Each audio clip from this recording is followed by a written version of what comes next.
کیا فرض نماز کے بعد 3 بار استغفر اللہ کے بعد ایک دفعہ سید الاستغفار بھی پڑھ سکتے ہیں؟ یہ بدعت تو شمار نہیں ہوگا؟ نہیں، کوئی بدعت نہیں ہوگا۔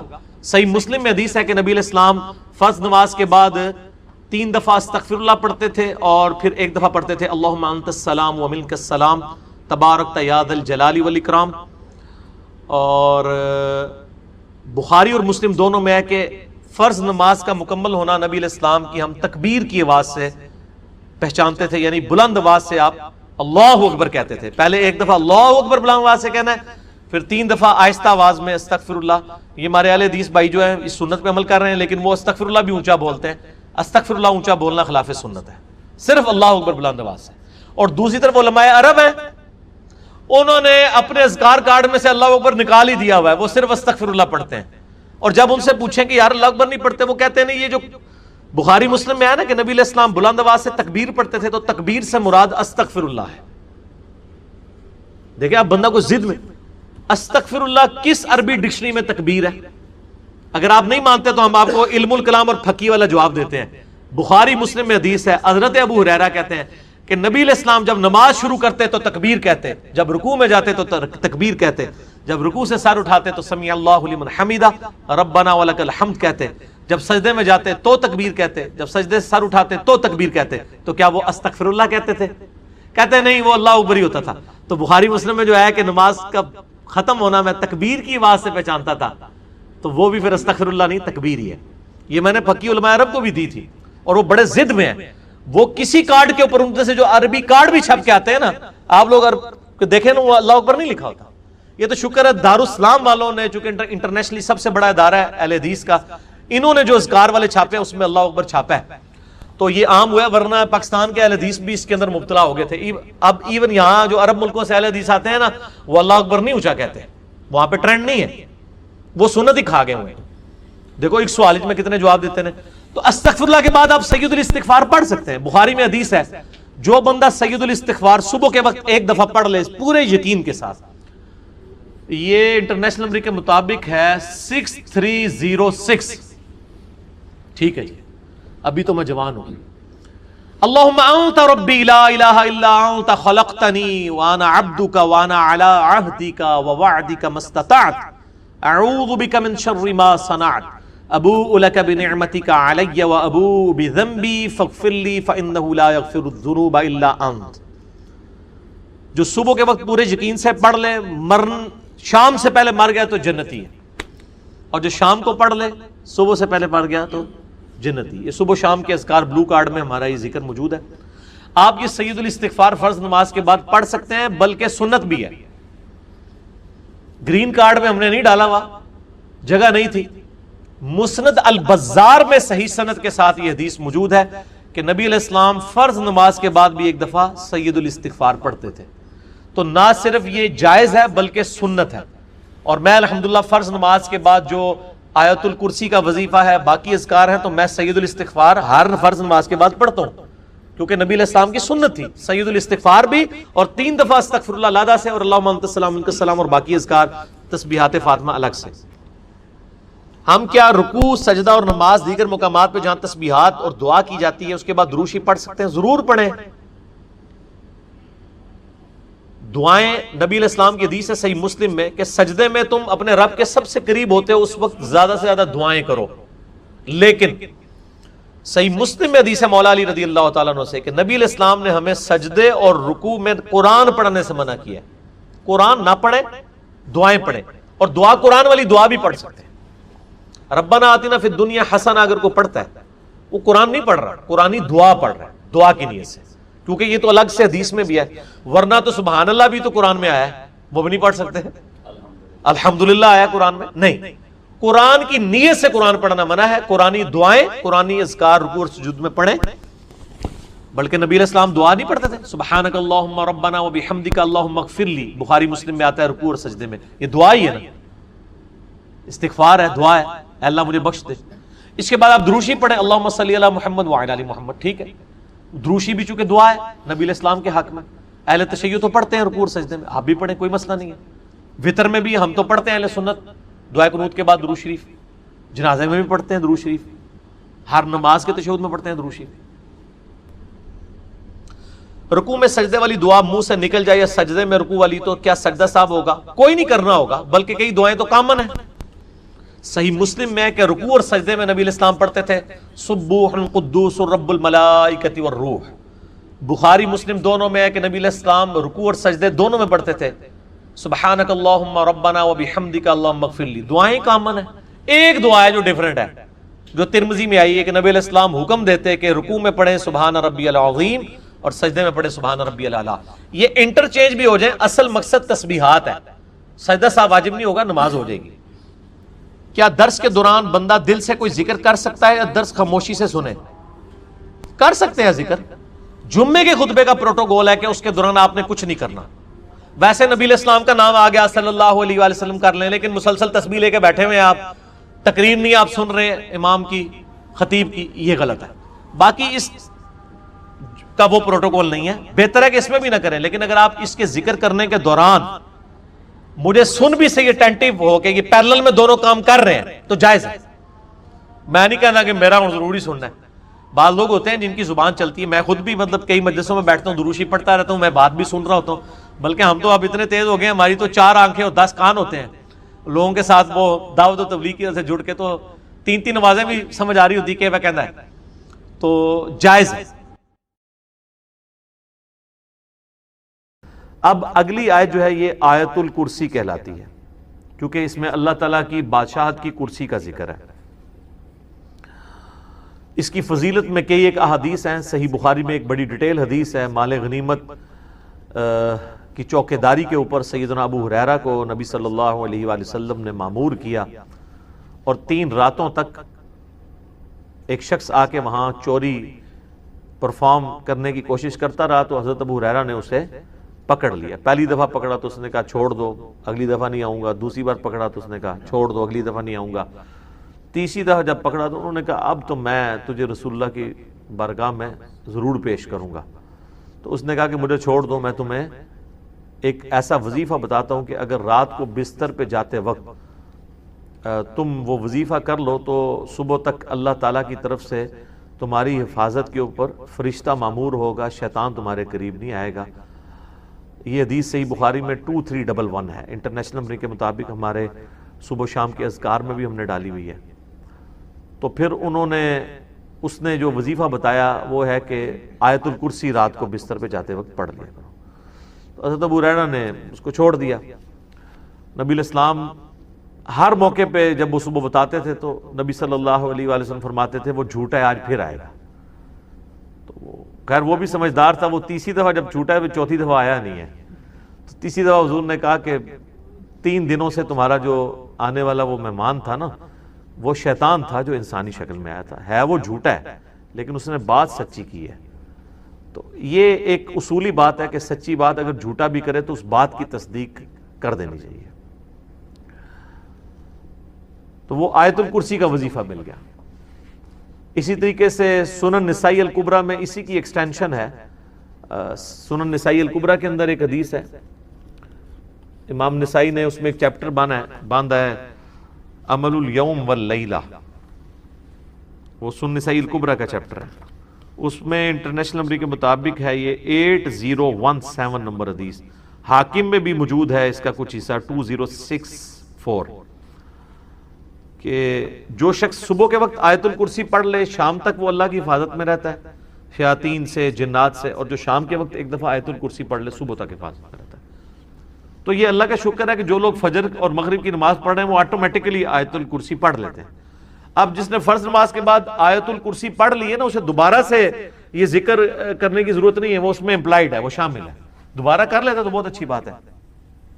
اور ایک اور فضیلت ہے جو سنن نسائی الکبریٰ میں ہی ہے، 9928 نمبر حدیث ہے اسی عمل الیوم واللیلہ چیپٹر میں، کہ جو شخص نماز فرض ادا کرنے کے بعد، نماز فرض آیت الکرسی پڑھ لے گا وہ مرتے ہی جنت میں داخل ہوگا، لیکن اس میں نماز شرط ہے۔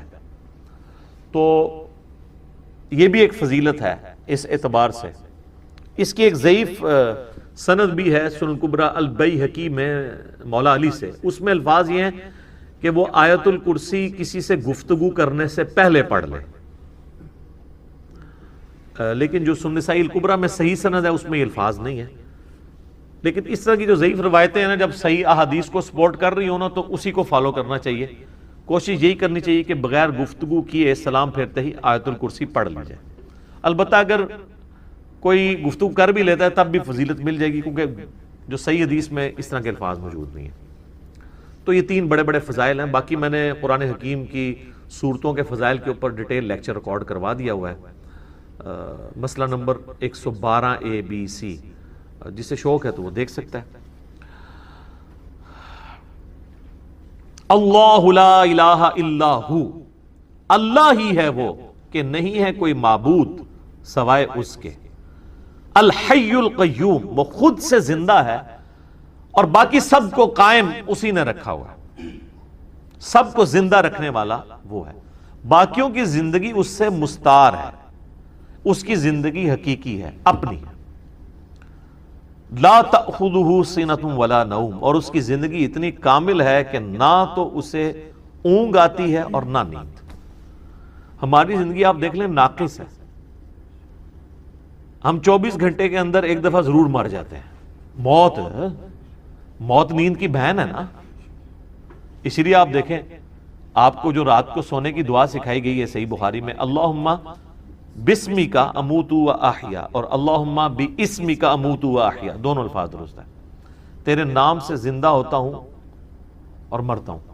اور صحیح بخاری میں جو صبح اٹھنے کی دعا ہے وہ تو ہے ہی ہے، اس میں تو ڈائریکٹ کلیئر ہو گیا. یہاں تو پھر بھی کوئی کہہ سکتا ہے کہ ایمبیگوٹی ہے کہ یہ اس نیند کا بھی ذکر نہیں ہے، لیکن اس میں تو واضح ذکر ہے الحمدللہ الذی احیانی بعد ما اماتنی، یا احیانا بعد ما اماتنا، جمع کے سیغے سے ہو. وَإِلَيْهِ النُّشُورُ، تمام تعریفیں اس ذات کے لیے جس نے ہمیں مرنے کے بعد دوبارہ زندہ کر لیا. پھر سورہ الزمر میں بھی آتا ہے کہ اللہ تعالیٰ ہی ہے جو رات کو جب تم سوتے ہو تو تمہارے نفس کو قبض کر لیتا ہے، پھر جس کو اپنے پاس رکھنا ہوتا ہے اسے روک لیتا ہے، جس کی باقی ہوتی ہے اس کو دوبارہ واپس بھیج دیتا ہے. تو نیند بھی موت کی ایک فارم ہے. ہماری جو زندگی ہے وہ بھی ناقص ہے، ہم ڈیپینڈنٹ ہیں اللہ کے اوپر اس اعتبار سے کہ جب چاہے وہ سانس روک لے، اور اس اعتبار سے بھی کہ 24 گھنٹے میں ہمیں ایک دفعہ سونا ہی پڑتا ہے. ادروائز آپ اگلے 24 گھنٹے، دنیا کا ذہین ترین آدمی، دنیا کا طاقتور ترین آدمی کتنے گھنٹے جاگ سکتا ہے؟ یہ بزرگ جو جاگتے رہے ہیں نا 1-1 سال یا 2-2 سال، کہانیاں نے، کوئی نہیں اٹھ جاگتے. جس کو ہے نا اس کو لے کے جاگ کے بتائے کوئی. اور کہتے ہیں جناب 3 سال تک کھایا پیا نہیں ہے. اس کے ساتھ اس کہانی کو کمپلیٹ کیا کریں، ساتھ یہ بھی کہا کریں کہ نہ کھادا پیتا نہ پیشاب کیتا. کیونکہ اگر کھایا پیا نہیں ہے تو پیشاب تو کھانے پینے کے ساتھ ہے نا. آپ کھانا پینا چھوڑ دیں پیشاب ختم ہو جائے گا. یہ ساتھ کیوں نہیں کہتے ہیں کہ 3 سال تک پیشاب بھی نہیں کیا، اور پھر اس طرح کا بندہ لے کے آنا ہے. اس کا جو ہم کریں گے نا وہ ہماری ویڈیوز میں ریکارڈ ہے، آج چھوڑ دیں. لہو ما فی السماوات و ما فی الارض. اچھا دوسرا ہے نیند نہیں آئے گی اور اس سے اونگ بھی نہیں آتی، یعنی اتنی کامل زندگی ہے کہ ایک لمحے کے لیے بھی جھٹکا نہیں آتا. لہو ما فی السماوات و ما فی الارض، اسی کے لیے ہے آسمانوں اور زمین کی بادشاہی. اچھا آسمان ہمیشہ جمع کے سیغے کے ساتھ آتے ہیں، زمین سنگولر کے سیغے کے ساتھ، سوائے ایک پارہ نمبر 28 کے اندر کہ اللہ نے 7 آسمان پیدا کیا اور اس کے مثل زمینیں بھی. چونکہ یہ اللہ تعالیٰ کی طرف سے ایک میریکل پلانٹ ہے روئے ارض. زندگی ابھی تک یہیں پہ دریافت ہوئی ہے جس زندگی کو ہم جانتے ہیں، اس لیے اللہ تعالیٰ اسپیشلی اس کا ذکر کرتا ہے. تو قرآن میں جب بھی آئے نا کہ آسمانوں اور زمین کی بادشاہت سے مراد پوری کائنات. من ذا الذی یشفع عندہ الا باذنہ، کس کی جرأت ہے کہ اللہ کے حضور کسی کی شفاعت اور سفارش کر سکے سوائے اس کے اذن کے؟ ظاہر ہے کسی کی جرأت نہیں ہے. دنیا میں سفارش یہ ہوتی ہے کہ کسی شریف آدمی کو پکڑ کے پولیس لے گئی ہے تو ایک وہاں کا بڑا آدمی جا کے سفارش کرتا ہے کہ جی آپ کو غلط فہمی ہوئی ہے، میں اسے شروع سے جانتا ہوں، بڑا شریف آدمی ہے. اب اللہ کو اس طرح کی سفارش تو کوئی نہیں کر سکتا کہ یا اللہ آپ کو غلط فہمی ہوئی ہے، بندہ غلط پکڑ لیا آپ نے. نہیں، ایسے تو ہو ہی نہیں سکتا.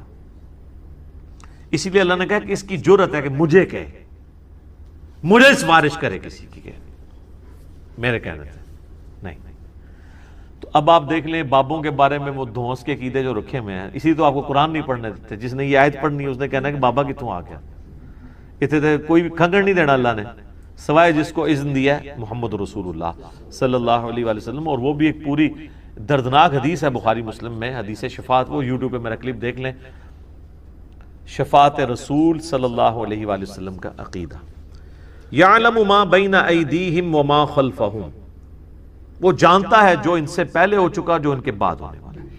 یعنی اللہ تعالیٰ ہمارا جس کی سفارش تم میرے پاس لے کے آؤ گے نا، مجھے پتا ہے اس نے پہلے کیا کیا اور آندہ کیا کرنا ہے، مجھے بتا رہے ہو.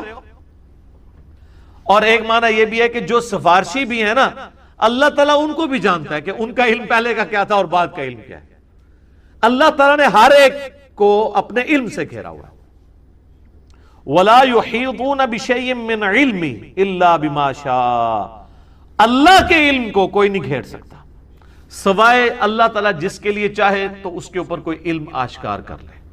یعنی اللہ تعالیٰ کے علم کو کوئی اور مخلوق نہیں گھیر سکتی. اللہ نے سب کو اپنے علم سے گھیرا ہوا ہے، سوائے اس کے کہ وہ جو سورہ آل عمران میں بھی آتا ہے 179 نمبر آیت میں، کہ اللہ کی یہ شان نہیں ہے کہ وہ اپنے غائب کے اوپر کسی کو اطلاع دے سوائے اپنے پیغمبروں کے. اور تمہارا کام ہے اللہ اور اس کے پیغمبروں پر ایمان لاؤ. پیغمبر وہ ہستی ہوتی ہے کہ جس کو اللہ تعالیٰ غیب کی خبریں دیتا ہے، غیب کا علم دیتا ہے اتنا جتنا اس کے لیے پسند فرماتا ہے. علم الغیب کے اوپر میرا مسئلہ نمبر 6A اور 6B آپ دیکھ سکتے ہیں، وہ ڈیٹیل ٹاپک ہے. تو جتنا جس کے لیے چاہتا ہے اللہ ظاہر فرماتا ہے، اور جس کے لیے نہیں چاہتا ظاہر نہیں فرماتا. اچھا، یہ اب بعض علم الغیب ایسے ہیں جو اللہ تعالیٰ نے انبیاء کرام کو دیے ہیں، اور بعض یہ ہیں جو ہمارے اعتبار سے وہ آپ سمجھ لیں ان سین علم ہے، لیکن چونکہ وہ فزیکل ورلڈ کے ساتھ تعلق رکھتے ہیں اس لیے ہم اس کو علم الغیب کا لفظ تو نہیں بول سکتے، لیکن چھپے علوم ہیں. جیسے سائنٹیفک جو بڑے بڑے راز ہیں اس کائنات کے، وہ لوگوں نے دریافت کیے ہیں. میگنیٹک فیلڈ کا دریافت کرنا، کمپاس بنا لینا. فیراڈے نے 8 سے 200-300 سال پہلے ہی ہوا ہے نا بجلی والا معاملہ. دنیا میں بجلی آئے ہوئے میکسیمم 150 سال گزرا ہے، اس سے پہلے بجلی نہیں تھی. تو ایک انسان پہ اللہ نے راز کھولا ہے نا کہ اگر کسی کنڈکٹر کو میگنیٹک فیلڈ کے اندر موو کیا جائے تو اس میں وولٹیج پیدا ہو جاتی ہے، EMF انڈیوس ہو جاتی ہے. یہ فیراڈے کو اللہ نے راز سمجھا دیا نا. نیوٹن کو کئی ایک چیزیں باتیں سمجھا دی، آئنسٹائن کو سمجھا دی. تیل زمین سے نکل آیا، گھڑی بنا لی، اتنی ساری چیزیں ہیں، جہاز بنا لیے، جیٹ انجن بنا لیے. تو یہ اس کائنات کے راز اللہ تعالیٰ لوگوں پہ کھولتا ہے. وسع کرسیہ السماوات والارض، اسی کی کرسی نے آسمانوں اور زمین کو گھیرا ہوا ہے. ولا یؤودہ حفظہما، اور اللہ تعالیٰ کو زمین و آسمان کی حفاظت کرنا کوئی مشکل نہیں ہے، تھکا نہیں دیتی یہ چیز. وَهُوَ الْعَلِيُّ الْعَظِيمُ، اور وہ بہت بلند ہے اور عظمت والا ہے. اچھا، یہاں کرسی عین ممکن ہے کہ کوئی فزیکل کرسی ایگزسٹ کرتی ہے، اور عین ممکن ہے کہ یہ بات محاورتاً ہو رہی ہے کہ اللہ تعالیٰ کی بادشاہت اس سے مراد ہو، کیونکہ قرآن میں کئی ایک چیزیں محاورتاً بھی استعمال ہوئی ہیں. اس کے اوپر یہ جو اہل حدیث کی طرف سے جہمی ہونے کا فتویٰ فوراً لگا دیتے ہیں، یہ غلط ہے. بعض جگہ وہ خود بھی تعویلات کر رہے ہوتے ہیں. جیسے سورہ قصص کے اینڈ پہ آتا ہے کہ ہر چیز کو فنا ہے سوائے اللہ کے چہرے کے، تو سارے اہل حدیثوں نے ترجمہ کیا ہے یہاں چہرے سے مراد اللہ کی ذات ہے. تو تعویل تو وہ بھی کر رہے ہیں. یا قیامت والے دن اللہ کے سائے کے سوا کوئی اور سایہ نہیں ہوگا، 7 لوگ اس سائے کے نیچے ہوں گے، بخاری مسلم میں آتا ہے. تو وہاں اہل حدیث بھی کہتے ہیں یہاں مراد عرش کا سایہ، اللہ کا سایہ مراد نہیں. تو اس طریقے سے اگر کوئی تعویل کرتا ہے اس طرح کے معاملات میں، جہاں پہ ممکن ہو، جہاں پہ ممکن نہ ہو وہاں پہ نہیں کرنی چاہیے. مولانا مودودی تو دونوں طرف گئے ہیں کہ عین ممکن ہے کرسی ہو، اور عین ممکن ہے کہ اس سے مراد ایک محاورتاً بات ہو کہ اللہ کی بادشاہی نے گھیر رکھا ہے ہر چیز کو. اور اس کی یعنی صرف اللہ تعالیٰ نے یہ بنا کے مخلوق چھوڑ نہیں دی، بلکہ اس کی حفاظت بھی اپنے ذمہ لی ہوئی ہے. اور وہ ایسی حفاظت نہیں ہے کہ کوئی اللہ تعالیٰ کو مصروف ہو گیا کہ اتنی مخلوقات پیدا کر کے اب کیا کرے گا وہ، ایسا نہیں ہے. بلکہ وہ اللہ تعالیٰ نے پہ کوئی گرا نہیں ہے اس کی. وہ تو سورۃ الانعام میں ہے کہ زمین کی گہرائیوں میں کوئی دانہ نہیں پھوٹتا، نہ زمین کے اوپر نہ سمندروں میں کوئی پتا بھی گرتا ہے مگر اس کے علم سے. اور اتنا کامل علم ہے کہ اللہ نے یہ سب کچھ ہونے سے پہلے ہی لوح محفوظ میں لکھ لیا ہے. تو ایک ڈیٹیل طلب ٹاپک ہے. وَهُوَ الْعَلِيُّ الْعَظِيمُ، اور وہ بلند ہے اور عظمت والا ہے. اب یہاں پہ ایک اللہ کا نام بھی آ گیا علی. علی یون تو مخلوق میں کسی کا نام ہو سکتا ہے. یہ ہے العلی، جب الف لام سے ہوگا تو دی علی خاص ہو جائے گا. رحمان تو کوئی بھی ہو سکتا ہے، الرحمان اللہ ہے. رؤوف کوئی بھی ہو سکتا ہے، نبی الاسلام کے لیے ہے بالمؤمنین رؤوف الرحیم. لیکن الرؤوف اور الرحیم اللہ ہے. صرف رؤوف اور رحیم سورہ التوبہ کی آخری آیات میں نبی الاسلام کے لیے بھی ہے. تو یہاں پہ بھی علی سے مراد بلند، عظمت والا، یعنی اللہ تعالیٰ اپنے عرش پہ مستوی ہے جیسا کہ اس کی شان کے لائق ہے، اور اپنی شان کے اعتبار سے بھی بلند ہے. تو اب یہ آیت الکرسی پہ تو گھنٹوں بولا جا سکتا تھا. میں نے اتنا حصہ کور کیا جتنا ایک عام بندے کی ضرورت ہے، کیونکہ آپ سمجھیں کہ قرآن حکیم میں جتنی بھی آیات اللہ تعالیٰ کی اسماء و صفات کے اعتبار سے یا اس کی قدرتوں اور شانوں کے اعتبار سے آئیں گی، آلموسٹ ان کی جڑ جو ہے وہ آیت الکرسی کے اندر موجود ہے. تو یہ اس پہ تو گھنٹوں بولا جا سکتا ہے، لیکن جتنی میں نے اجمالاً اس کی تفسیر بیان کر دی ہے اس تفسیر کلاس کے اندر اتنی کافی ہے. باقی تو جیسے جیسے اللہ تعالیٰ کی شانوں کا ذکر بیچ میں آتا چلا جائے گا وہ انشاءاللہ تعالیٰ ہم اس کو کور کرتے جائیں گے. اللہ تعالیٰ سے دعا ہے جو حق بات میں نے کہی اللہ تعالیٰ ہمارے دلوں میں راسخ فرما دے. اگر جذبات میں میرے منہ سے کوئی غلط بات نکل گئی تو اللہ تعالیٰ ہمارے دلوں سے اسے محو کر دے، دور کر دے، ہمیں معاف بھی فرما دے، ہمیں کتاب و سنت کی تعلیمات پر عمل کر کے دوسرے بھائیوں تک پہنچانے کی توفیق عطا فرمائے. سبحانک اللہم و بحمدک، اشہد ان لا الہ الا انت، استغفرک و اتوب الیک، وما علینا الا البلاغ المبین. جزاکم اللہ خیر. بخاری اور مسلم دونوں میں حدیث ہے کہ اللہ کا ذکر کرنے والا زندہ کی مثل ہے اور ذکر نہ کرنے والا مردہ کی مثل ہے. یعنی وہ زندہ لاش ہے جو اللہ کا ذکر نہیں کرتا. جامع ترمذی میں حدیث ہے، ایک صحابی حاضر ہوئے، یا رسول اللہ مجھے کوئی ایسی نصیحت کریں کہ اس کے بعد مجھے کسی چیز کی ضرورت نہ رہے. نبی علیہ السلام نے کہا کہ تیری زبان ہر وقت اللہ کے ذکر سے تر ہے، بس یہ نصیحت تھی. یعنی صرف نماز کی حد تک نہیں، عام حالت. اچھا، ذکر کے لیے زبان ہلانا بھی ضروری نہیں ہے، دل میں بھی ذکر ہو سکتا ہے. اللہ کو یاد کرنا بھی ذکر ہے، غور و تفکر کرنا بھی ذکر ہے. اصل چیز ہے گاڈ اورینٹڈ ہو. بخاری مسلم میں حدیث ہے، جب تم نماز پڑھ کے اسی جگہ پہ بیٹھے رہتے ہو نا جہاں پہ نماز پڑھی تھی، اسی مصلے کے اوپر، جب تک وضو نہیں ٹوٹتا نا، کچھ ذکر نہ بھی کرو تب بھی فرشتے دعائے رحمت تمہارے لیے کرتے رہتے ہیں. حتیٰ کہ بخاری مسلم میں آیا کہ جو شخص نماز کے انتظار میں ہے نا، اللہ تعالیٰ اسے بھی نماز کے اندر ہی شمار کر لیتا ہے. دیکھیں اللہ تعالیٰ کی رحمت ہے. یعنی یہ تو ایک نہ ختم ہونے والا سلسلہ ہے. بخاری مسلم دونوں میں حدیث ہے، میں اپنے بندے کے گمان کے قریب ہوں جیسا کہ میرے بارے میں گمان کرے. جب وہ مجھے دل میں یاد کرتا ہے میں اسے دل میں یاد کرتا ہوں. جب وہ مجھے کسی مجلس میں یاد کرتا ہے نا تو میں اس سے بہتر مجلس میں اسے یاد کرتا ہوں. جب وہ میری طرف ایک بالش بڑھتا ہے میں اس کی طرف ایک ہاتھ بڑھتا ہوں. جب وہ میری طرف چل کے آتا ہے میں اس کی طرف دوڑ کر آتا ہوں. تو یہ حدیث قدسی ہے بخاری مسلم دونوں میں. اور اسپیسیفکلی یہ قرآن حکیم کی درس و تدریس کے حوالے سے ذکر ہوا تھا کہ ایسی مجلس میں فرشتے حاضر ہوتے ہیں اور جب اللہ کے پاس جاتے ہیں، حالانکہ اللہ جانتا ہے، پھر بھی پوچھتا ہے کہ میرے بندوں کے پاس گئے تھے کس حالت میں پایا. وہ بتاتے ہیں یہ حالت تھی. پھر اللہ تعالیٰ پوچھتا ہے مجھ سے کیا مانگ رہے تھے؟ فرشتے بتاتے ہیں کہ بندے جنت مانگ رہے تھے. اللہ تعالیٰ پوچھتا ہے کیا جنت دیکھی انہوں نے؟ کہتے ہیں نہیں، اگر دیکھ لیتے تو اس سے بھی زیادہ مانگتے. اور کیا کہتے تھے؟ جہنم سے آزادی مانگ رہے تھے. کیا جہنم دیکھی میرے بندوں نے؟ نہیں، اگر دیکھ لیتے اس سے بھی زیادہ اشد و سے مانگتے. اللہ تعالیٰ فرماتا ہے تم گواہ ہو جو میں نے سب کو معاف کر دیا. اچھا، وہ فرشتے کہتے ہیں یا اللہ ایک بندہ ایسا تھا جو ویسے ہی وہاں پہ آ گیا تھا، اس کی نیت نہیں تھی لیکن وہ ان کی مجلس میں بیٹھا تھا. اللہ تعالیٰ فرماتا ہے کہ یہ لوگ ہی ایسے ہیں کہ جو ان کی مجلس میں بھی بیٹھ جائے گا ان کو بھی میں نے بخش دیا. وہ جو کہہ رہے ہوتے ہیں نا غوث پاک کے درس میں بھی اگر کوئی بیٹھ گیا.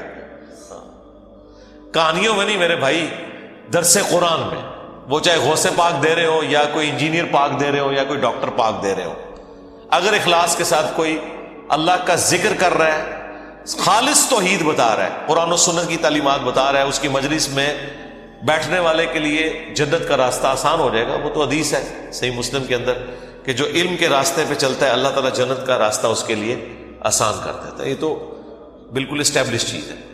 تو یہ ذکر ایسا معاملہ ہے کہ کوئی دل میں بھی یاد کرتا ہے نا، اللہ اس کو پھر دل میں یاد کرتا ہے۔ فَاذْكُرُونِي أَذْكُرْكُمْ، یہ تو قرآن میں سورۃ البقرہ میں ہے، اے میرے بندے مجھے یاد کر، میں تیرا ذکر کروں گا، اور اس سے بہتر مجلس میں کروں، فرشتوں کی مجلس میں کروں۔ اور انسان کی کتنی خوش نصیبی ہے کہ انسان اللہ کو یاد کرے، اللہ تعالیٰ اس کے رسپانس میں اسے یاد کرتا ہے۔ انسان کا اللہ کو یاد کرنا یہ چھوٹی چیز ہے، اللہ کا اپنے بندے کو یاد کرنا یہ بڑی چیز ہے۔ سنن ابن ماجہ میں حدیث ہے، اور یہ تعلیقاً امام بخاری بھی یہ حدیث لے کے آئے ایک چیپٹر کی ہیڈنگ میں، اور یہ اتنی رکت انگیز حدیث ہے کہ اس حدیث کو میں نے اپنے اسکار کارڈ میں بھی شامل کیا ہے کہ میں اپنے بندے کے ساتھ ہوتا ہوں اس وقت جب وہ میرا ذکر کر رہا ہوتا ہے اور اس کے ہونٹ میرے ذکر کی وجہ سے ہل رہے ہوتے ہیں۔ زبان سے ذکر کرنا یہ سب سے افضل ذکر ہے، کیونکہ اس میں آپ کی زبان، اعضاء، دل، دماغ سب کچھ شامل ہو جاتا ہے۔ دل میں بھی ذکر کرنے کا ثواب ہے لیکن زبان سے کرنا افضل ہے۔ اسی لیے آپ دیکھیں جو آبلیگیٹری چیزیں ہیں وہ اللہ تعالیٰ نے زبان کے ساتھ جوڑ دی ہیں، یعنی نماز آپ دل میں نہیں پڑھ سکتے، زبان سے پڑھنی ہے، اور کم از کم اتنی آواز سے کہ وہ خود آپ محسوس کر رہے ہو۔ محسوس سے مراد یہ نہیں ہے کہ 10 نمازی دیر تک سن رہے ہیں، نہیں، محسوس سے مراد ہے کہ آپ کو فیل ہو رہا ہے کہ آپ کو اپنی زبان سے پڑھ رہے ہیں۔ اس طریقے سے جانور قربان کرنا ہے تو تکبیر اتنی آواز سے کہنی ہے کہ آپ کے کان خود سن رہے ہو۔ جو آبلیگیٹری چیزیں ہیں وہ اللہ تعالیٰ نے زبان کے ساتھ جوڑی ہوئی۔ زبان کا ذکر بہرحال دل کے ذکر سے افضل ہے۔ باقی ریاکاری والا جو ایشو ہے وہ ہر شخص کا ایک پرسنل معاملہ ہے، کسی کے اوپر ہم فتویٰ نہیں لگاتے، لیکن جو اللہ تعالیٰ نے آبلیگیٹری نمازیں رکھ دی ہیں وہ تو اتنی اعلانیہ رکھی ہوئی ہیں کہ خود بخود ریاکاری کا چانس ہے، تو وہ ریاکاری نہیں ہے۔ بعض اوقات شیطان کسی کو وسوسہ دلاتا ہے میں جماعت سے نماز پڑھوں گا یا مسجد میں زیادہ دیر بیٹھوں گا تو باقی لوگ کہیں گے کہ جی یہ لوگ بڑا نیک ہو گیا ہے تو اس سے میرے دل میں تکبر آ جائے گا۔ یہ شیطانی وسوسہ ہوتا ہے نا، اس طرح نہیں سوچنا کبھی بھی، آپ نے خالص رہنا ہے۔ صحیح مسلم میں حدیث ہے، صحابہ کرام نے کہا یا رسول اللہ بعض اوقات ہم نیکی کا کوئی کام کرتے ہیں حالانکہ پوری نیک نیتی سے کر رہے ہوتے ہیں، یہ نیت نہیں ہوتی کہ لوگ ہماری تعریف کریں، لیکن پھر بھی لوگ تعریف کر دیتے ہیں اور وہ ہمیں اچھی بھی لگتی ہے، ظاہر تعریف کسے بری لگتی ہے، تو کیا یہ ریاکاری ہے؟ آپ نے فرمایا نہیں، یہ ریاکاری نہیں ہے، بلکہ یہ دنیا میں اللہ تعالیٰ کا انعام ہے اپنے بندے کے لیے کہ کسی بندے کی تعریف کوئی کر دے۔ لیکن دوسری طرف نبی علیہ السلام نے اس بندے کے لیے یہ کہا ہے کہ کسی کے منہ پہ ایسی تعریف نہیں کرنی ہے کہ وہ تکبر کے اندر مبتلا ہو جائے، جس کی ہو رہی ہے اس نے خواہش کا اظہار نہیں کرنا کہ لوگ میری تعریف کریں۔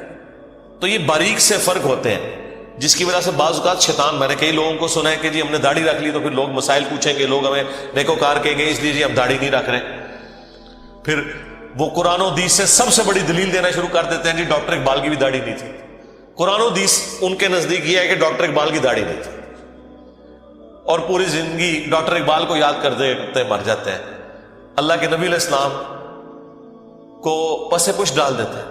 کئی لوگ ہیں وہ کہتے ہیں کہ جی وہ جی ہاں نبی علیہ السلام خواب میں زیارت کروا کے خود منو ایک بار بھی کہہ دینا میں داڑھی رکھ لینی ہے، تو میں ان کو کہتا ہوں وہ 1400 سال پہلے کہہ کے گئے ہیں بھائی، اور اس سے بھی بڑھ کر اللہ قرآن میں کہہ گیا سورہ النساء کی آیت نمبر 119 کہ یہ شیطان کا راستہ ہے، کہ شیطان کہے گا، اس نے یہ وعدہ کیا تھا اپنے رب کے ساتھ وَلَآمُرَنَّهُمْ فَلَيُغَيِّرُنَّ خَلْقَ اللَّهِ، اے اللہ میں تیری مخلوق کو ابھاروں گا کہ وہ تیری بنائی ہوئی تخلیق کو بدل دیں گے۔ تو یہ تخلیق اللہ نے دی تھی مرد کے لیے، اتنی داڑھی رکھنا کہ جسے عرف عام میں داڑھی کہا جائے یہ مرد کے لیے اوبلیگیٹ۔ تو ہر بندے نے کوئی نہ کوئی اپنے لیے لیم ایکسکیوز رکھا ہوا ہوتا ہے، تو میں ان کو بھی کہتا ہوں بھائی 1400 سال پہلے حکم ہو چکا ہے بھائی، اب کس حکم کا آپ انتظار کر رہے ہیں؟ تو بعض اوقات شیطان یہ بھی وسوسہ دلاتا ہے کہ جی اگر میں جماعت سے نماز پڑھوں گا تو لوگ کہیں گے یہ بڑا نیکوکار ہے لہٰذا میں گھر میں ہی پڑھ لیتا ہوں۔ نہیں بھائی، جو فرض چیزیں ہیں وہ آپ نے حکم پہ عمل کرنا ہے، اپنی عقل کو اس میں دخل نہیں دینی۔ اب داڑھی بھی سامنے نظر آ رہی ہے، داڑھی تو ظاہر چہرے پہ رکھی جائے گی نا، پیٹ میں تو صرف بزرگوں کی داڑیاں ہوتی ہیں، ہاں بابوں کی، اور جو کتابوں کے ماننے والے ہیں ان کی داڑھی تو باہر ہوتی ہے، وہ تو سامنے رکھنی ہوگی۔ اسی طریقے سے نماز بھی لوگوں کے سامنے ہی پڑھنی پڑے گی جماعت سے۔ یہ تو ہو ہی نہیں سکتا کہ آپ کہ میں نے جماعت سے نماز نہیں پڑھنی ہے، گنہگار ہوں گے۔ یہ مرد کے لیے میں کہہ رہا ہوں، عورت تو ظاہر ہے اس کے لیے تو حکم ڈفرینٹ ہے۔ تو یہ چیزیں اللہ تعالیٰ نے اپنی یاد کے لیے، دیکھیں کتنے الارمز فٹ کیے ہوئے ہیں، ہمیں کتنے سگنل پورے دن میں ملتے ہیں۔ انسان اللہ تعالیٰ سے اپنے آپ کو بے نیاز کر ہی نہیں سکتا۔ میں ایک ہسٹری چینل کے اوپر یا نیشنل جغرافک پہ ایک ڈاکومنٹری دیکھ رہا تھا، ایک کوئی نان مسلم تھا، تو وہ مختلف مسلمان اسکالرز کے پاس نا امریکہ میں انٹرویو کرنے جا رہا تھا کہ ہمیں آپ ریلیجن کے بارے میں بتائیں کہ اسلام کیا ہے۔ تو وہ امریکہ میں ایک شیعہ عالم تھے، ینگ تھے، اس سے جب اس نے سوال کیا نا کہ اسلام کیا ہے، تو اس نے کہا اسلام خدا کے گرد سینٹرڈ ہے، بس کہ ہر وقت خدا آپ کے سامنے ہونا چاہیے، یہ اسلام کی بیسک ڈیفینیشن ہے۔ واقعی اس طرح یہی بات ہے۔ اسلام کیا ہے؟ ٹو سبمٹ یور ول، اللہ کے سامنے سر تسلیم خم کرنا۔ اچھا اب یہ بات مجھے بھی پتا، لیکن جب میں نے اس بندے کے منہ سے یہ بات سنی نا، پھر میں نے غور کرنا شروع کیا۔ اس نے کہا کہ ہر وقت اللہ آپ کے سامنے ہونا چاہیے۔ تو پھر میں نے سوچا واقعی یار اسلام تو ہے ہی سینٹرڈ اراؤنڈ گاڈ ہے، صبح سے لے کر شام تک ہر چیز خدا کے گرد گھومتی ہے۔ صبح اٹھ کے آپ پہلا جملہ کیا بولتے ہیں؟ الحمدللہ الذی احیانا بعدما اماتنا والیہ النشور۔ تمام تعریفیں اس اللہ کے لیے جس نے مرنے کے بعد مجھے دوبارہ سے زندہ کر لیا، اور میں نے لوٹ کے اسی کی طرف جانا ہے۔ آخرت کا ذکر بھی ساتھ ہی ہے۔ یہ تلوار جو ہے نا یہ ہر وقت لٹکی رہے گی۔ آپ دیکھیں دنیا میں جتنی دعائیں ہو رہی ہوتی ہیں نا، آخرت کا، موت کا ذکر ساتھ پیرلل میں آ رہا ہوتا ہے کہ تیاری سٹارٹ ہی صبح کیا ہو رہا ہے؟ اے اللہ موت کے بعد زندگی دی ہے، اور پھر میں نے مار کے تیرے پاس ہی آنا ہے، جو آخری موت ہے جس کے بعد میں نے اٹھنا بھی کوئی نہیں، پھر قیامت میں ہی اٹھنا ہے۔ یہ سٹارٹ ہو رہا ہے۔ نماز پڑھیں گے، وہ تو ذکر کی اعلیٰ ترین چیز، واقعی میں صلاۃ لذکری، میری یاد کے لیے نماز کو قائم رکھنا، اور نماز کے بعد بھی اذکار، نماز کے اندر بھی اذکار، مسجد میں جانے کی دعا وہ بھی گاڈ اورینٹڈ، مسجد سے نکلنے کی دعا، ٹوائلٹ گئے ہیں تو اس میں جانے کی دعا، اس سے نکلنے کی دعا، پھر گھر سے نکلے ہیں پھر اللہ کو یاد کر کے نکلے ہیں، جہاں جا رہے ہیں اپنا کوئی کام سٹارٹ کر رہے ہیں تو اللہ کے نام سے سٹارٹ کر رہے ہیں، اور ساتھ یہ ٹینشن لگی ہوئی ہے کہ فجر تو پڑھ لی ہے، اب زور کا وقت اتنے بجے ہے، اپنے آپ شیڈیول کو سیٹ کرتے ہیں تاکہ میں جماعت سے نماز پڑھ سکوں۔ تو بس جو یہ شیڈیول طے کر رہا ہے نا، وہ بھائی فجر سے لے کے زور تک نماز کی حالت میں ہے، کیونکہ وہ نماز کے انتظار میں بیٹھا ہے۔ نماز کے انتظار میں بیٹھنے کے لیے مسجد میں بیٹھنا ضروری نہیں ہے، کوئی اپنے آفس میں بھی بیٹھا ہے نا اس انتظار میں کہ میں نے نماز کے لیے جانا ہے، وہ نماز کے انتظار میں بیٹھا ہوا ہے، پھر نماز کا وقت آ جاتا ہے، پھر بازار میں جانے کی دعا، سواری پہ بیٹھے تو اس پہ دعا، وہ ساری دعائیں ذرا آپ پڑھیں، کوئی بزرگ بابا آپ کو ان دعاؤں میں نظر نہیں آئے گا۔ خدا سے شروع ہو کے خدا پہ ختم۔ یہ کائنات سینٹرڈ اراؤنڈ گاڈ ہے۔ ہماری زندگی کا مقصد خدا کی پہچان ہے، انبیاء کے دنیا میں آنے کا مقصد خدا کی پہچان ہے، ہر چیز خدا کے گرد گھومتی ہے۔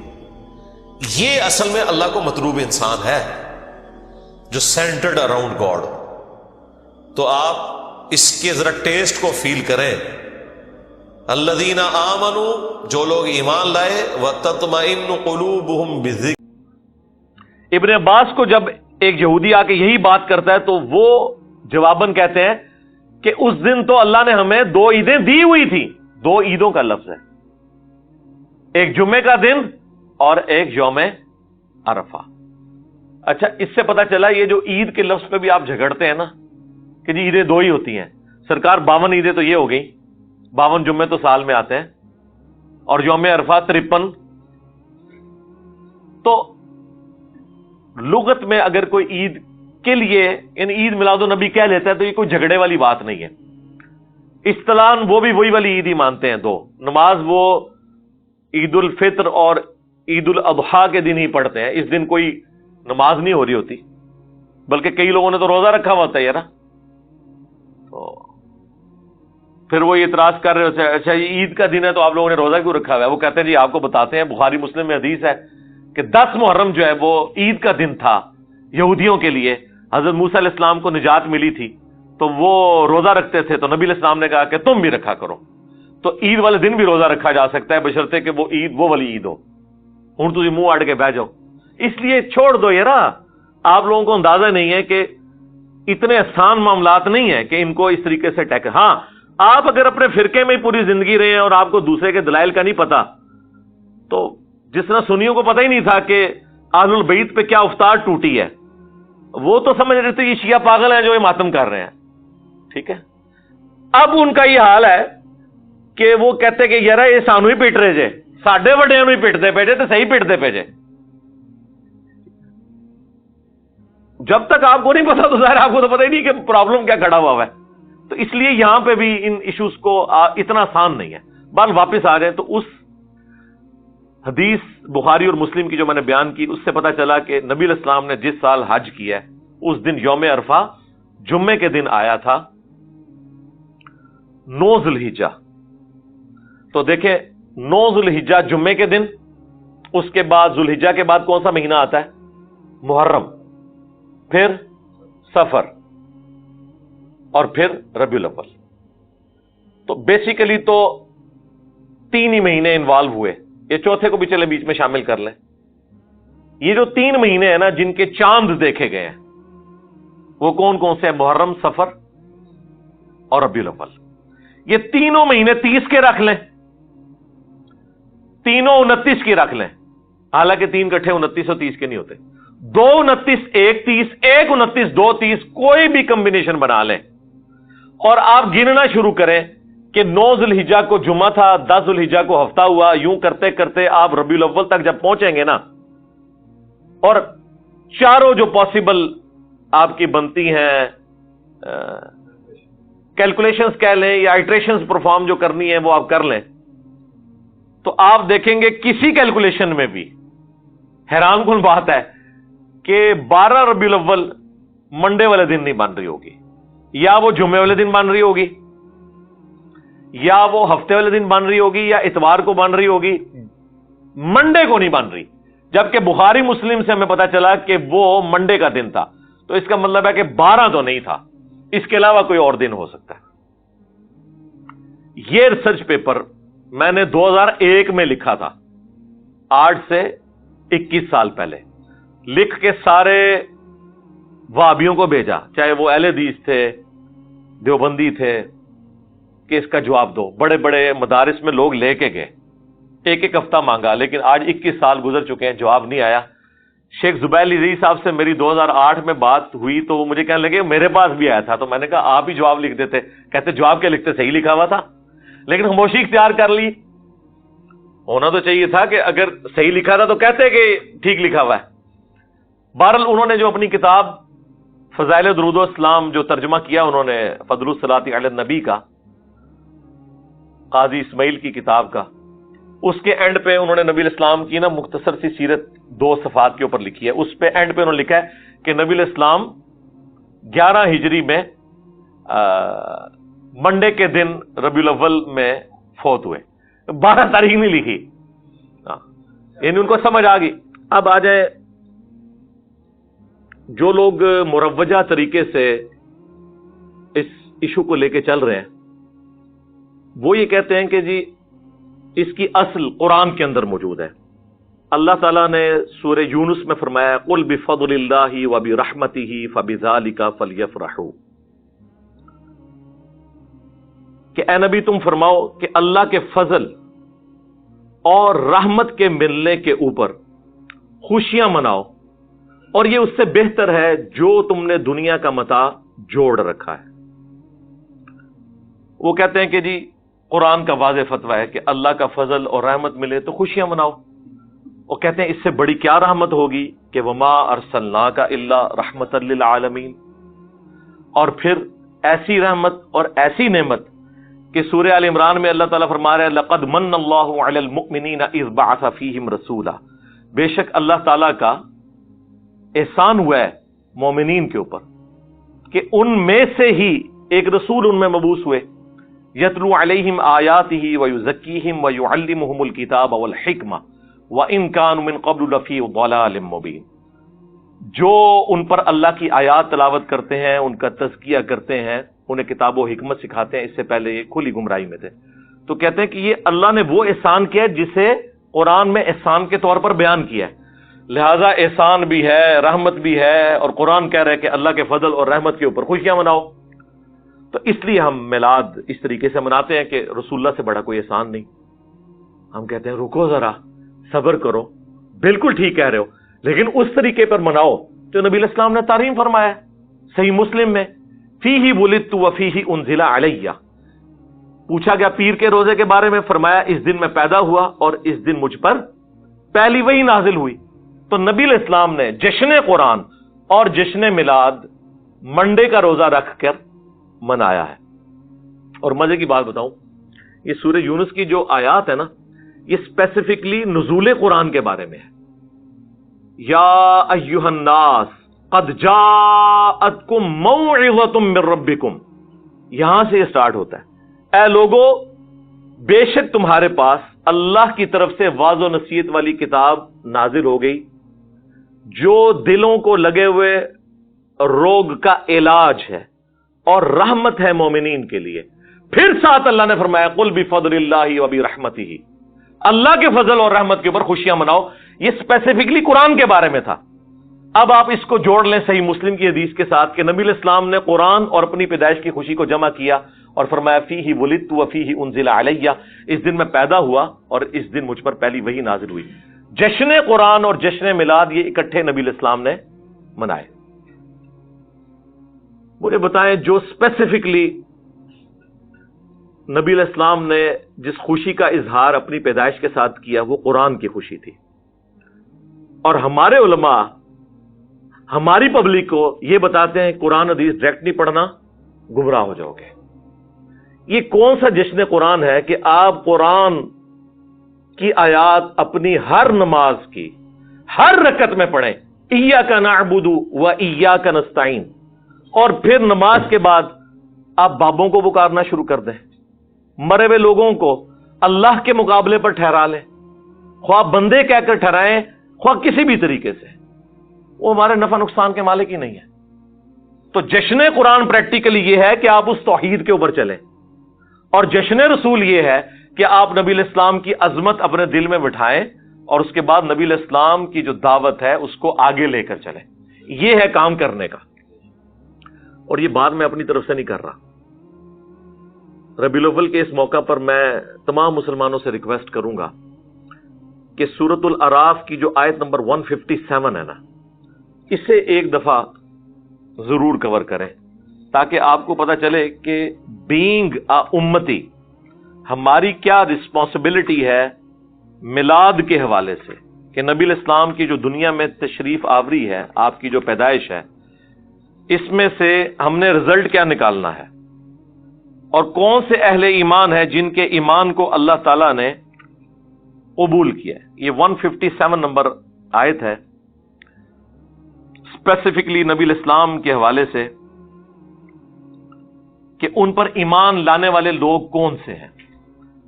الذین یتبعون الرسول النبی الامی، یہ وہ لوگ ہیں جو پیروی کرتے ہیں، اتباع کرتے ہیں نبی امی کی. نبی امی ام القری یعنی مکے کے رہنے والے، اور امی ان معنوں میں کہ نبی علیہ السلام نے دنیا میں کسی سے تعلیم حاصل نہیں کی تھی، آپ لکھنا پڑھنا نہیں جانتے تھے، اور یہ آپ کا عیب نہیں تھا، آپ کی خوبی تھی. کیونکہ سورۃ العنکبوت میں اللہ تعالیٰ نے فرمایا کہ اگر یعنی اس قرآن کے نزول سے پہلے نہ اپنے دائیں ہاتھ سے آپ کچھ لکھ سکتے تھے، نہ کتاب میں کچھ پڑھ سکتے تھے، اگر ایسا ہوتا تو یہ بات کافروں کو شک میں مبتلا کر دیتی کہ یہ کتاب آپ نے خود لکھی ہے. ڈاکٹر اقبال کا شاعر ہونا خوبی ہے، ہمارے نبی کا شاعر ہونا خامی ہوگی. وما علمناہ الشعر وما ينبغی لہ، ہم نے ان کو شعر کہنا نہیں سکھایا اور نہ یہ ان کی شان کے لائق ہے. تو نبی علیہ السلام کے شان ہی نہیں ہے کہ آپ اپنے دائیں ہاتھ سے کچھ لکھ سکتے یا کتاب میں کچھ پڑھ سکتے. یہ نبی علیہ السلام کا معجزہ تھا امی ہونا. تو اللہ تعالیٰ فرماتا ہے کہ اہل ایمان وہ ہیں جو پیروی کرتے ہیں اس نبی امی کی، الذی یجدونہ مکتوبا عندہم فی التوراۃ، جسے وہ لکھا ہوا پاتے ہیں اپنے پاس موجود کتاب توراہ میں، والانجیل اور انجیل میں، یأمرہم بالمعروف، جو کہ حکم دیتے ہیں انہیں نیک کاموں کا، وینہاہم عن المنکر، اور برائی سے روکتے ہیں، وَيُحِلُّ لَهُمُ الطَّيِّبَاتِ، اور ان پر حلال کرتے ہیں پاکیزہ چیزیں، اللہ تعالیٰ کے حکم سے شریعت پہنچاتے ہیں، وَيُحَرِّمُ عَلَيْهِمُ الْخَبَائِثَ، اور جو خبیث گندی چیزیں ہیں وہ حرام کرتے ہیں، وَيَضَعُ عَنْهُمْ إِصْرَهُمْ، اور جو ان پر بوجھ پڑے ہوئے تھے نا توہمات کے، وہ ان سے ہٹاتے ہیں، وَالْأَغْلَالَ الَّتِي كَانَتْ عَلَيْهِمْ، اور جو ان کی گردنوں میں توق پڑے ہوئے تھے نا، سپرسٹیشنس اور خام خواہ کی خود ساختہ شریعت جو مشرکین عرب میں چل رہی تھی، وہ یہ نبی ان کی گردنوں سے توق اتارتے ہیں، یہ غلامی کے توق سے ان کو آزاد کرتے ہیں۔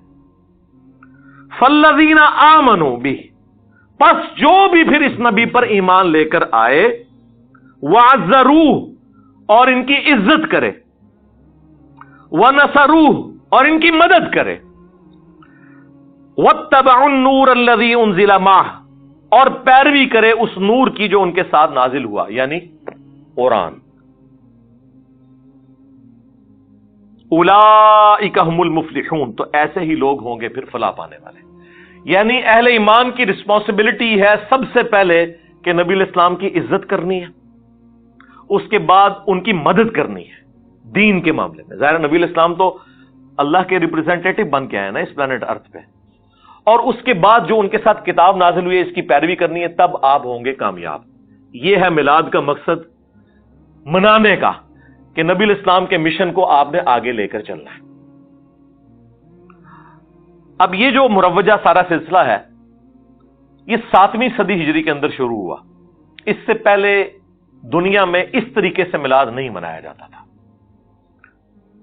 604 ہجری میں ایک ایوبی بادشاہ تھا، صلاح الدین ایوبی کی نسل کے اندر، وہ آپ کو پتا ہے ایوبی سلطنت بھی قائم ہوئی، پھر اس کے بعد سلطنت عثمانیہ تو اسے بھی سپرسیڈ کر دی۔ اب یہ آپ کو ارطغرل ڈرامے کی وجہ سے کافی ساری چیزیں پتہ چل چکی ہیں۔ تو 604 ہجری کے اندر الملک المظفر ایک بادشاہ تھا، اس نے یعنی میلاد کے موقع پر علماء کو بلایا اور ایک پروگرام کروایا، اور وہاں پہ کچھ علماء کی اس نے خدمت بھی کی، ایک نے بیچ میں خوش ہو کے کتاب بھی لکھ دی میلاد شریف کی برکات کے اوپر، اور پھر ایک سلسلہ سٹارٹ ہو گیا۔ یعنی آج سے آلموسٹ آپ سمجھ لیں 800 سال پہلے، یعنی پہلے 600 سال میں یہ مروجہ طریقہ نہیں تھا، اور یہ وہ باتیں ہیں خود اعلیٰ حضرت بریلوی نے بھی لکھی ہوئی ہیں فتاوی رضویہ کے اندر۔ جو کام آج سے 800 سال پہلے اور رسول اللہ کی وفات کے 600 سال بعد شروع ہو، اس کام کو اس طریقے سے نہ کرنے والا گستاخ رسول کیسے ہو سکتا ہے؟ اور اس پر آپ یہ کیسے شعر پڑھ سکتے ہیں کہ سوائے ابلیس کے جہاں میں سبھی تو خوشیاں منا رہے ہیں؟ ویسے تو کہتے ہیں ہم اسے مستحب سمجھتے ہیں، لیکن اس کے ساتھ ایمان جوڑ دیا ہوا ہے، جو چیز شروع 600 سال بعد ہوئی۔ اور پھر 1588 عیسوی کے اندر، آج سے آلموسٹ آپ سمجھ لیں 450 سال پہلے، جب سلطنت عثمانیہ اپنے عروج پہ تھی، انہوں نے پریکٹیکلی تینوں براعظموں میں پھیلی ہوئی سلطنت عثمانیہ، اس میں 12 ربیع الاول کی چھٹی اناؤنس کر دی، جو آج تک پاکستان میں بھی چل رہی ہے۔ یہ اصل میں جو اس پورے معاملے کو گود لیا ہے وہ سلطنت عثمانیہ نے لیا ہے، اور وہ پوری دنیا کے اندر پھیلا۔ سعودی حکومت کے آنے سے پہلے مکہ مدینہ میں بھی میلاد کے جلوس نکلتے تھے۔ خود شاہ ولی اللہ دہلوی نے اپنے جو وہ زمانے کا ذکر کیا کہ جب میں حرمین گیا تو میں نے وہ میلاد کے جلوس دیکھے، یہ سارا کچھ ہوتا تھا 1925 سے پہلے۔ اس لیے آپ دیکھیں جب المحند علی المفند لکھی گئی ہے، اس میں ایک اعتراض حسام الارمین میں یہ بھی ہوا تھا کہ یہ میلاد کے لیے قیام کرنے کو بدعت کہتے ہیں، تو اس کے جواب میں پھر علماء دیوبند نے کلیریفیکیشن دی کہ ہم میلاد کو بالکل ٹھیک سمجھتے ہیں، بلکہ انہوں نے کہا میلاد تو بہت بڑی چیز ہے، ہم تو نبی علیہ السلام کے گدے اور اس گدے کے پیشاب کے ذکر کو بھی اپنے لیے سادہ سمجھتے ہیں. ہم کیوں میلاد کے خلاف ہوں گے؟ ہم صرف کہتے ہیں کہ میلاد کے موقع پر آپ قیام نہ کریں، باقی پوری مجلس کریں. خیر کرنا ہوگا.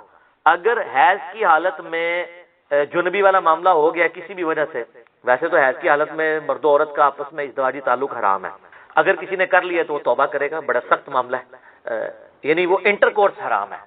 وہ تو ابو داؤد ترمذی میں حدیث ہے، جس نے انٹر کورس کیا اس نے محمد صلی اللہ علیہ وآلہ وسلم کی شریعت کا انکار کر دیا. یہ بڑا سخت معاملہ ہے. لیکن بخاری مسلم میں یہ ہے کہ نبی علیہ السلام حالت حیض جب ہوتی تھی بیویوں کی تو ان کے ساتھ مباشرت کرتے تھے. مباشرت، انٹر کورس نہیں، صحبت فرماتے تھے. اور اس میں الفاظ ہیں کہ وہ بیویوں کو حکم دیتے تھے کہ وہ تہمت باندھ لیں آزار بند سے، اور باقی حصے کے ساتھ نبی علیہ السلام مباشرت فرماتے تھے. اگر اس میں کوئی عورت اس ایکسٹریم پہ پہنچتی ہے کہ اس پہ غسل فرض ہو جاتا ہے جنبی ہونے کی وجہ سے، تو ایسی عورت پھر غسل جنابت ضرور اتارے گی. حیض والا غسل، وہ ظاہر ہے حیض والا غسل واجب ہی اس وقت ہوتا ہے جب وہ پاک ہوتی ہے، اس سے پہلے تو واجب ہی نہیں ہوتا. کرے گی تو کسی کام کا نہیں. ویسے نہ آئے وہ علیحدہ بات ہے، لیکن جنبی والا غسل اس پہ اسی وقت واجب ہو گیا، وہ اس نے اتارنا ہے. یہ کریٹیکل ایشو ہے. اب وہ یہ کہہ سکتے ہیں کہ جی نماز تو کوئی نہیں پڑھنی، نماز کے علاوہ بھی تو ہم نے جنبی تو نہیں رہنا. اور عموماً آپ دیکھتے ہیں اس طرح کی حالت میں عورتوں کے اوپر جنات کا حملہ بھی ہو جاتا ہے. بعض اوقات وہ کہتے ہیں جی شیاطین کا حملہ ہو گیا ہے، جادو ہو گیا ہے. اگر آپ ناپاکی کی حالت میں مسلسل رہیں گے اور پھر کوئی اذکار بھی نہیں کریں گے تو حملہ تو ہوگا. آپ تو یعنی بڑی اچھی گراؤنڈ پرووائڈ کر رہے ہیں جنات کو کہ آئیں. اس لیے صبح شام کے اذکار جو ہیں وہ جنبی نے بھی جنابت کی حالت میں بھی کرنے ہیں اور حیض والی عورت نے بھی کرنے ہیں، سوائے قرآن پاک کی تلاوت کے. کیونکہ مولا علی کا قول ہے جامع ترمذی میں کہ نبی علیہ السلام کو حالت جنابت کے سوا کوئی حالت قرآن پڑھنے سے مانے نہیں ہوتی. لیکن یہ جو حیض والا جو معاملہ ہے یہ بھی حکمی نجاست ہی ہے، جس طرح کہ جنبی ہونا حکمی نجاست ہے. یہ حقیقی نجاست نہیں ہے، وہ خون تو ناپاک ہے ہی ہے. لیکن اس کی ایسے کوئی عورت پلید نہیں ہوگی کہ وہ بچے کو دودھ نہیں پلا سکتی، ہنڈیا نہیں پکا سکتی. لوگ کہتے ہیں نا جی یہ نہیں کر سکتی. نہیں، بخاری مسلم میں حدیث ہے، اما عائشہ کہتی ہیں کہ نبی علیہ السلام حالت حیض میں اپنی بیویوں کی گود میں سر رکھ کے قرآن پڑھ لیا کرتے تھے. کس لیول تک؟ پھر مسلم شریف میں حدیث ہے، اما عائشہ کہتی ہیں نبی علیہ السلام نے مسجد میں سے مجھے چٹائی مانگی تو میں نے اس کھڑکی میں سے حجرے کی تو میں نے کہا کہ میں تو حیض میں ہوں، تو آپ علیہ السلام نے فرمایا کہ حیض تیرے ہاتھوں میں تو نہیں گھسا ہوا. تو وہ باقی معاملات تو لے کے چل رہے ہیں. حتیٰ کہ بخاری مسلم میں حدیث ہے، حضرت ابو ہریرہ کہتے ہیں کہ رضی اللہ تعالیٰ عنہ، ایک دن میں گھر سے نکلا تو نبی علیہ السلام مجھے راستے میں مل گئے تو آپ مجھ سے گفتگو کرنا شروع ہوئے تو میں چپ کر کے پیچھے کھسکتا نکل گیا. غسل کر کے واپس آیا. آپ نے فرمایا ابو ہریرہ کدھر گئے تھے؟ کہا یا رسول اللہ میں ناپاک تھا تو میں غسل کرنے گیا تھا، جنبی تھا. آپ فرمایا مومن تو کبھی ناپاک نہیں ہوتا. یعنی یہ غسل جنابت حکمی نجاست ہے، حقیقی نجاست نہیں. لیکن اس کو بھی اتارنا ضروری ہے، لیکن اتنا ڈیلے نہ کیا جائے کہ اگلی نماز کا وقت آ جائے عام حالت میں. وہ تو اما عائشہ کی ترمذی میں حدیث ہے نا بڑی زبردست. ایک شخص نے آ کے پوچھا کہ اے اماں بتائیے کہ نبی علیہ السلام وتر کی نماز عشاء کے ساتھ ہی پڑھ لیتے تھے یا آخر وقت میں پڑھتے تھے؟ ان کا بیٹا کبھی ساتھ ہی پڑھ لیتے تھے اور کبھی آخر وقت میں پڑھتے تھے. اس نے کہا اللہ اکبر، الحمدللہ، تمام تعریفیں اس اللہ کے لیے جس نے دین میں اتنی وسعت رکھی ہے. پھر اس نے کہا کہ اماں یہ بتائیے کہ نبی علیہ السلام تہجد کی یا رات کی نماز بلند آواز میں پڑھتے تھے یا آہستہ آواز میں؟ ان کا بیٹا کبھی بلند آواز میں پڑھتے تھے کبھی آہستہ آواز میں. انہوں نے پھر نعرہ بلند کیا کہ اس اللہ کے لیے تمام تعریفیں جس نے دین میں اتنی آسانی رکھی. پھر اس نے کہا کہ نبی علیہ السلام جو حالت جنابت کا غسل ہے وہ رات کو فوراً ہی اتار لیتے تھے یا فجر سے پہلے آخری پہر میں اتارتے تھے؟ ان کا کبھی فوراً اتار لیتے تھے اور کبھی آپ ڈیلے کر کے فجر کے وقت بھی اتار لیتے، کیونکہ اصل مقصد تو نماز پڑھنا ہے نا، اگلی نماز تک گیپ نہ آئے. تو اس نے کہا اللہ اکبر، تمام تعریفیں اس اللہ کے لیے جس نے دین میں اتنی آسانی رکھی. ایک نسائی میں روایت ہے جس کی صحت میں اختلاف ہے اور میری رائے بھی ان لوگوں کے ساتھ ہے جو اسے ضعیف سمجھتے ہیں کہ جی جس گھر میں کتا تصویر اور جنبی ہو وہاں رحمت کے فرشتے نہیں آتے. یہ روایت جنبی والے الفاظ جو ہے نا یہ بخاری مسلم میں نہیں ہے، نسائی میں ہے. بخاری مسلم میں صرف کتے اور تصویر کا ذکر ہے، اور وہ بھی کتا وہ جو حفاظت اور شکار کے علاوہ پالا جائے، اور تصویر وہ جو عبادت کے لیے ہو، عام تصویر کے لیے حکم نہیں ہے. جنبی والے الفاظ بخاری مسلم میں نہیں ہے. لہذا شیخ البانی کا جو موقف ہے نا کہ یہ روایت ضعیف ہے نسائی کی، تو میرا موقف اس کے ساتھ ہے. یہ اتنے سارے مسائل میں ساتھ جو میرے دماغ میں آ رہے ہیں، جو میں فی البدی بات کرنی ہوتی ہے کہ اس چیزیں جڑی ہوئی ہیں تاکہ لوگ لرن کریں. تو غسل جنابت اگر کسی عورت پہ آئے، حیض کے غسل کا وہ انتظار نہیں کرے گی، وہ غسل اتارے گی. اور یہ بھی یاد رکھیے غسل جنابت عورت کے لیے آسان ہے. بخاری مسلم میں کہ نبی علیہ السلام نے اجازت دیا عورتوں کو کہ وہ سر کی چوٹیاں کھولے بغیر بھی غسل کر سکتے. چوٹیاں میں کتنی گرا ہوتی ہیں، پانی تو ایک جگہ نہیں پہنچے گا. تو عام غسل کے لیے حکم یہی ہے کہ عورت سر پہ پانی بہا لے، اوپر جتنا بہ جائے تو اس کا غسل ہو جائے گا. لیکن جو حیض کا غسل ہے نا وہ مہینے میں ایک دفعہ ہی مشکل غسل ہے، اس میں نبی علیہ السلام نے حکم دیا ہے. بخاری مسلم میں آتا ہے کہ بال کھول کے عورت غسل کرے. عام جو عورت کا غسل ہے اس میں بال کھولنا ضروری نہیں، کھولتی ہے تو ٹھیک ہے، آج کل تو بڑی آسانی ہے، پانی بھی کھلا ڈلا ہے، شاور کی وجہ سے خطرہ بھی نہیں رہتا. بعض لوگ بڑا وہم کرتے ہیں, اتنا وہم نہ کیا کریں, تو آسانی ہے. تو اس میں کیونکہ نبی علیہ السلام کے مبارک زمانے میں ایک ایشو بھی اٹھا تھا, آپ کو پتہ ہے نا, آپ کی وفات کے فوراً بعد عبداللہ بن عمر عورتوں کو یہ حکم دیتے تھے کہ وہ حالت جنابت والا غسل بھی بال کھول کے کریں گی. اما عائشہ تک یہ بات پہنچی تو مسلم شریف میں آتا ہے اما عائشہ ناراض ہوئی. انہوں نے کہا یہ عبداللہ بن عمر عورتوں کو چٹیاں منڈوا دینے کا حکم کیوں نہیں دیتا؟ نبی علیہ السلام نے ہمیں کبھی اس چیز کا حکم نہیں دیا کہ ہم عام غسل کے لیے بھی چٹیاں کھولیں, اتنا تردد کریں, پھر بعد میں بال خشک کرنا ایک تردد ہے نا. آج کل تو آپ کے پاس خشک کرنے والے ڈرائرز موجود ہیں, پہلے کیا تھا؟ تو پھر الٹا پانی بھی زیادہ چاہیے ہوگا. تو سیدہ عائشہ نے کہا کہ وہ غسل حیض والا غسل ہے جس میں بال کھولنے کا ہے. تو عبداللہ بن عمر پہ وہ ناراض ہوئی. اسی کانٹیکسٹ میں آپ اس بات کو سمجھ سکتے ہیں جو اکثر شیعہ کی طرف سے اعتراض ہوتا ہے کہ اما عائشہ نے 2 تابعین کو غسل کر کے دکھایا تھا, تو یہ بڑی بیہودہ روایت ہے. بخاری